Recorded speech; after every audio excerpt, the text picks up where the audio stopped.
Moni ndine Jack ndiye tinakambapo kale nkhani ya ane mumba iti kuti anapeza ulakwa mu Juni pa imfa ya amuna awo apita mumba amene anali lecturer aku Luwana. Ne ma details ake ndambirimbiri nayikamba kale kunena kuti apita anali wodena kuti akulandira ndalama kaya imene ndi amene akuti ndi motive amalandira ndalama zambiri kazina za retirement or something like that. Nde akazawo ane mumba anapezeka kuti anabwera ku nyumba tsiku limenelo anamuza wantchito kuti usaphike ndiphika ndine. Anaphika chakudya ndiwapasa amunawo. Amunawo atadya apita anayamba kudwala kuti mimba kaya mawavuta. Nde akuti ane instead of kuwatenga amunawo kuthamanga nawo kuchipatala atanayindika limoti pomwepo atanayimba foni kuchipatala kuti afuna ambulance. Nde argument inalionera kuti iwo chifukwa chani anadikirira ambulance yonera kuti itenga taya itani kuti ibwere momwe angothamanga kuwatenga amunawo kupita nawo kuchipatala. Zinthu zake zotero zoiti anapeza kuti mpaka na apita mumba anatani anamwalira.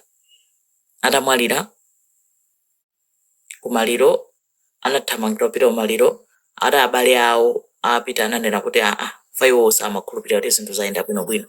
Ananena amafuna kuti postmortem awayeze kuti apeze kuti chenicheni chawapha nchani.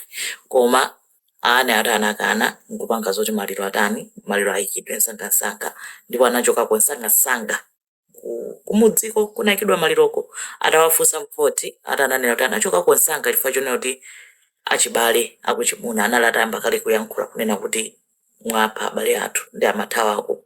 Ndi atangochoka kumeneko nathamanga straight kukatani osati straight koma mwachangu anatenga ndalama zomwe zinayi za mumba zija anakachita withdraw fachiti ona ngasinde akazawo ndalama zonse zinayi mudzina lawo kunena kuti akati kuti amwalira mumba iwo ndi amene atatenga ndalama ndi anakatenga ndalama zija. Nde anapeza kuti achibale atavuta kwambiri komanso anthu anaona kuti izi zinthu sizikumveka bwinobwino anakatani anakapanga exhume kapena nena kuti kukafukula maliro aja ndi kuwayezanso kuchipatala kuti aone chenicheni chawapha nchani. Ndi anapeza kuti akuti anamwalira chifukwa cha ma unnatural causes. Akukhulupirira kuti ndi poison koma poison wake sanamuchita identify.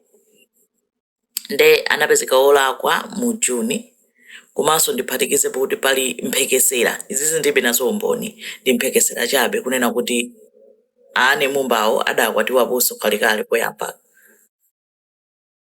asanakwatire ndi apita ndipo amuna awo athawi imenewo nawonso anamwalira modabwitsa choncho kuti anthu ankakayikira. Nde izo nzoti ndibe nazo umboni iyo ndi mphekesera, that's a rumor, that's an allegation. Koma akuti sikoyamba zinthu ngati zizikuatani kwaonekera mpamene nochani khoti litachita view zonse linachita investigate. Ine ndilibe ma details a investigation at my disposal nanga sizina zimaphweka kufotokoza mukakhala kuti mwaona umboni wa ma details zonse zomwe ndingonena ndi zomwe zikulembedwa m'manyuzi eti kunena kuti anapeza olakwa mu Juni akhala akudikirira judgment kuti chigamulo chawo chikhala chotani. Nde lero ndilo mwana apita ku khoti agamula apeza kuti ndola anapeza kale kuti ndola amangolandira sentence kuti akakhala nthawi itali bwanji mu ndende ndi awagamula kukhala zaka 53 mu prison. Pakali panopo ane mumba ali ndi zaka 49.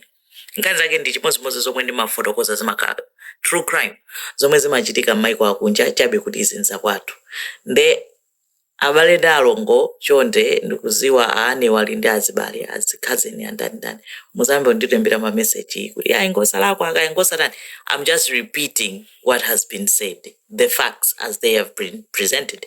Kuna kuti court lagamula kuti ndolakwa ndi kuti ndolakwa akuti apanga akuti afuna apange apilo. Neti kupanga apilo ndikuti iwo akukhulupirira kuti chilungamo chinayende afuna kuti nkhaniyo itaniso ionekeso iunikidweso. Nde pakali panopo iwo ndolakwa. She's been convicted of murder. She's a convicted murderer. Ndolakwa. Munthu sitikweneranso kugwisa ntchito chizungu chonena kuti oganiziridwa. Ende liwu lake ndilonena kuti anapha munthu.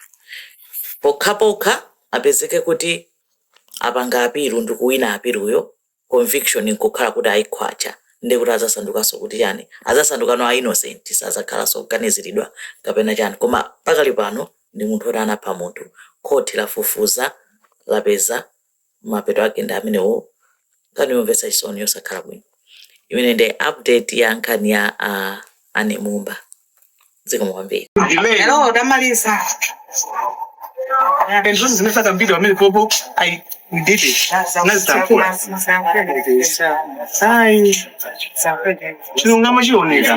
Yes. Chungamashioneka. It's not the end of it.